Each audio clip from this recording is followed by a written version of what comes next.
کیا آپ جانتے ہیں جب اللہ تعالیٰ اپنے کسی بندے پر خاص رحمت کرنا چاہتا ہے تو اس کی سب سے پہلی نشانی یہ ہوتی ہے کہ وہ اس بندے کے دل میں سچی توبہ کی تڑپ پیدا کر دیتا ہے۔ پھر اچانک انسان کو اپنے گناہ یاد آنے لگتے ہیں، آنکھیں نم ہو جاتی ہے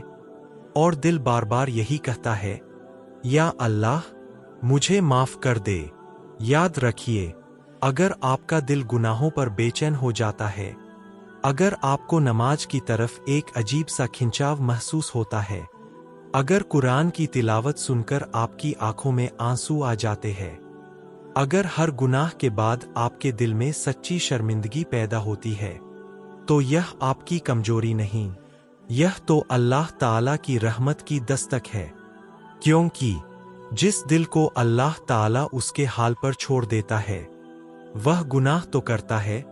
لیکن پھر کبھی شرمندہ نہیں ہوتا، لیکن جس بندے سے اللہ تعالیٰ محبت کرتا ہے اسے گناہ کر کے چین سے بیٹھنے نہیں دیتا، وہ بار بار اسے اپنی طرف بلاتا ہے اور توبہ کا راستہ اس کے لیے آسان کر دیتا ہے۔ آج اگر آپ کے دل میں بھی یہ خواہش جاگ رہی ہے کہ میں اپنے رب کے قریب ہو جاؤں، تو پھر دیر مت کیجیے، اپنے ہاتھ دعا کے لیے اٹھائیے اور پورے یقین کے ساتھ صرف اتنا کہیے، اللہ میں گناہگار ہوں لیکن تیری رحمت سے مایوس نہیں ہوں،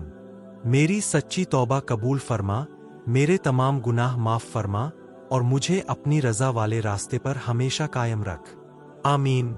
شاید یہی وہ مبارک لمحہ ہو جب آسمانوں میں آپ کے لیے مغفرت کا فیصلہ لکھ دیا جائے۔ اللہ تعالیٰ آپ کی محنت میں برکت عطا فرمائے اور ہم سب کو سچی توبہ کی دولت نصیب فرمائے، آمین یا رب العالمین۔